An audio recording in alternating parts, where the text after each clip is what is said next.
Hi, this is Gadget, and this has been a long time coming that I wanted to speak on my YouTube page.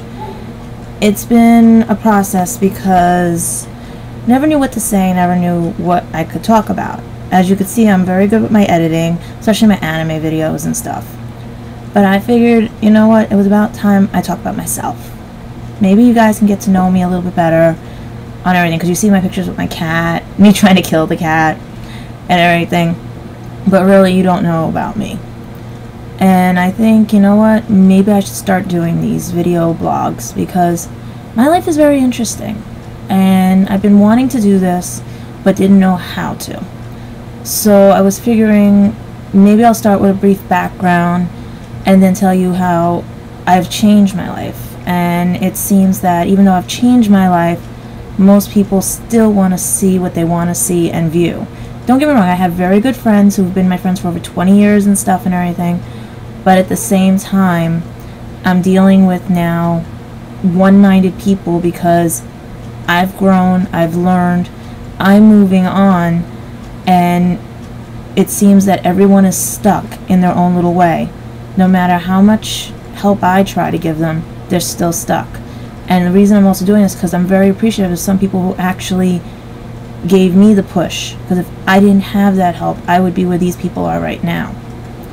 So let me start by saying that I may not look my age. I am 35 years old, a Scorpio, and I'm born the day after Halloween. And I celebrate my birthday on Halloween because the day of my birthday is a little funny. Ever since I was little, it's always been a bad day. I'm the daughter of now I'm going to say this like this because it is true, even though my family does not want to admit this. I am the daughter of a manic depressive mother and a Vietnam vet father. And the reason they don't want to admit my mother's manic depressive is because nobody wants to own up to it. I had to raise myself, even though she did leave me with a lot of relatives and stuff to raise me, which I'm very appreciative, especially my Aunt Millie, which is her aunt. If it wasn't for her upbringing, my grandma, my uncle, a lot of relatives, I might not be able to even do things I do today. They were all taught me things that today people would frown on and everything because everything's technology based. They taught me how to crochet, they taught me how to knit, they taught me how to build things, how to structure things and stuff. That way, if God forbid there was never any more technology, I at least can survive. I mean, I even know what a rotary phone is. Most people don't. And contrary to what people believe, there was no internet back in the 80s. It was only NASA that had it. We were not poor that we couldn't afford it. It was just basically black and white TV, and that was it. Cable didn't even come in until later on. And my area was the last one to get it.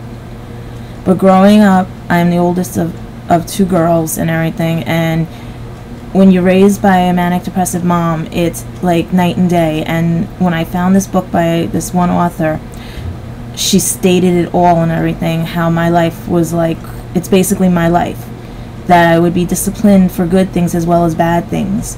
I never knew what being outside was like because of the manic in my mother. She would never take us out. It was my dad that would take us out. When that stopped, I was left indoors. My mom got worse after my grandfather, her father, passed away, and literally kept me the one that was the rock to lean on and everything. I was the one in the house and everything. But she would transfix everything, tell people it was my fault that we were late or things like that.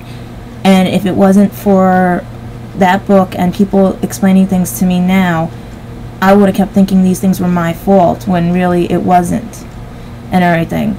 But I got the brunt of it. My sister got all the freedom. And she doesn't realize that. She doesn't realize that she was never disciplined. She was never... Because when you're dealing with a manic depressive in the house, they'll take one child and raise them and make them sheltered and everything, while the other outgoing and more bullying and more type of situation. So it basically was that way. But that wasn't until later on because I was not raised with my sister. Because of this being pawned off, my Nana raised my sister until... I don't remember how old I was when she actually was in my presence and everything, because I was sent to the other side of the family. All I can remember is basically growing up, just praying that every day would be normal and everything. and hoping that maybe everything. And then when my grandfather died, that's when everything got worse, especially that was the year my best friend had died. And so I felt that everybody was leaving me. And sorry if there's tears or anything, because I really felt that maybe, just maybe, that hopefully that someday things would go better. But think about it, from when you're able to remember things, it never gets better. And I have to watch the times on these because I want to put these on YouTube and I don't want them to be too long. So I have to make sure, because I don't want to cut these and you're not going to get the full impression of everything. But basically, this is the short version of how so far I've grown up.